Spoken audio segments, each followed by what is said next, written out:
Hey guys, in this video, I'll show you how to activate AppleCare Plus. Alright, let's begin. First of all, open the Settings app on your mobile device. After that, go to the General tab and then select About from the top of the list.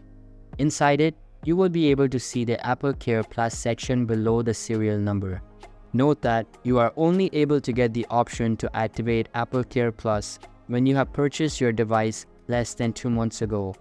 If it's been more than the required time, then you won't be able to get the subscription. But if it has not been more than 60 days and you are still not able to get it, then you just need to open a preferred browser and search for Apple Support AppleCare. After that, open the top website and then sign into your iCloud account. Once done, you will be able to get the AppleCare Plus subscription. So that's basically how you can activate AppleCare Plus. And that's it for this video. If you find this helpful, consider subscribing and giving this a big thumbs up. Thanks.